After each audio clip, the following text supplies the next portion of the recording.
A última autópsia. O relógio na parede da sala de autópsia marcava 22h45, e o silêncio pesado do necrotério era quebrado apenas pelo ruído esporádico do sistema de ventilação.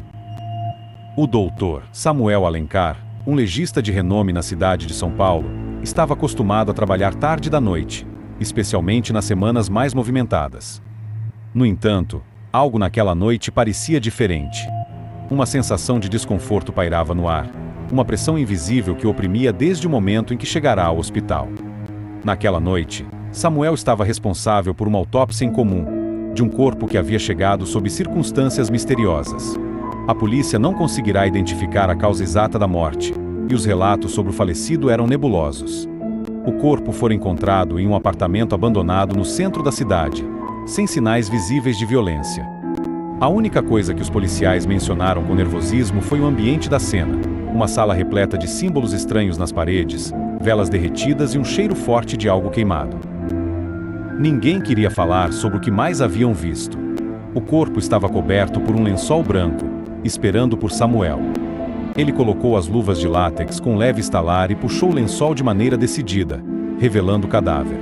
O homem devia ter uns 40 anos, pele pálida e quase translúcida, os olhos fechados como se dormisse, exceto por um detalhe: havia algo profundamente perturbador em seu rosto. Uma leve expressão de medo, talvez. Samuel não tinha certeza, mas o sentimento de desconforto aumentou. Ele pegou seu gravador de voz para iniciar os procedimentos. Nome desconhecido. Homem, entre 40 e 45 anos. Caucasiano. Nenhum sinal visível de ferimento externo. Prossigo com a análise. Com o bisturi em mãos, Samuel fez o primeiro corte, abrindo a pele pálida do abdômen com precisão cirúrgica. Ao separar a pele e o tecido muscular, notou que algo estava errado. Não havia sangue. As veias e artérias estavam completamente secas, como se o corpo estivesse morto há dias, mas o cadáver não exibia sinais de decomposição.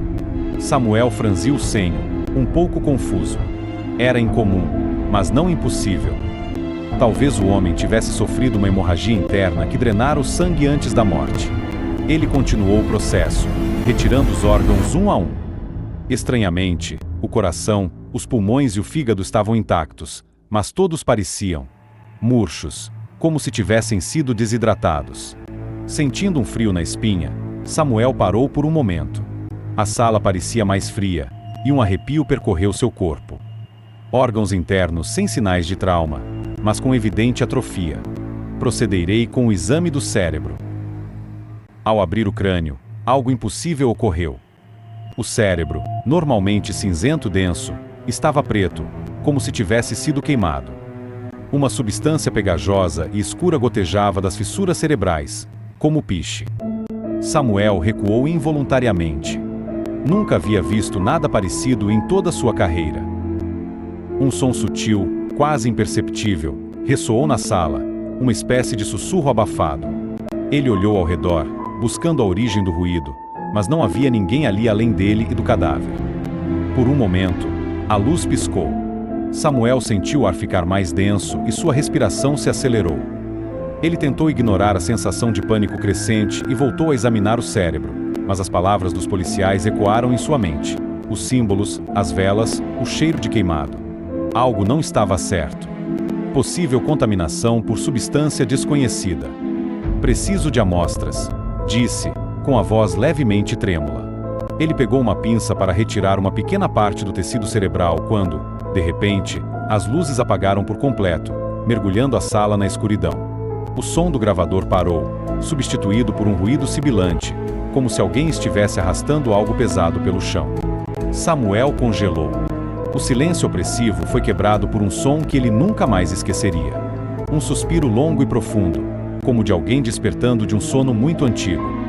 O pânico tomou conta dele. Com as mãos trêmulas, ele tateou o bolso à procura de seu celular para usar a lanterna. Quando a luz fraca finalmente iluminou a sala, ele apontou para o corpo. O que viu fez seu coração quase parar. O cadáver não estava mais na mesma posição.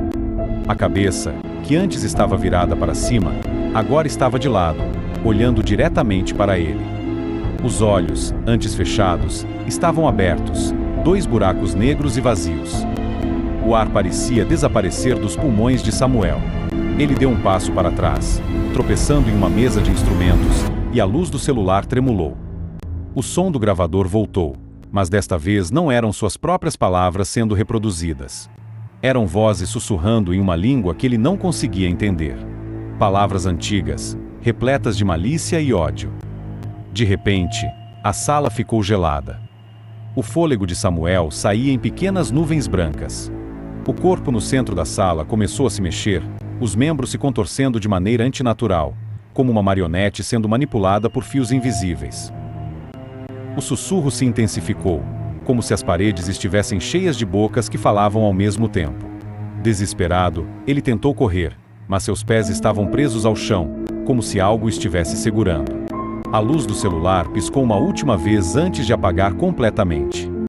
E então, tudo ficou em silêncio. Quando as luzes voltaram, o necrotério estava vazio. O corpo havia desaparecido.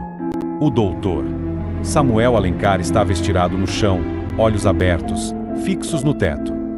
Um sorriso macabro congelado em seu rosto, como se tivesse testemunhado algo além da compreensão humana. No canto da sala, o gravador continuava ligado, reproduzindo uma última frase em um sussurro. Ele acordou. E você foi o primeiro. A polícia encontrou o corpo de Samuel na manhã seguinte. Oficialmente, sua morte foi atribuída a um ataque cardíaco. No entanto, o que aconteceu naquela noite jamais seria explicado. O cadáver que ele estava autopsiando nunca foi encontrado. E os símbolos estranhos na cena do crime original? Eles permaneceram um mistério, assim como as vozes que alguns dos investigadores disseram ter ouvido durante a investigação. Nos meses que se seguiram, a sala de autópsia onde Samuel trabalhava foi fechada.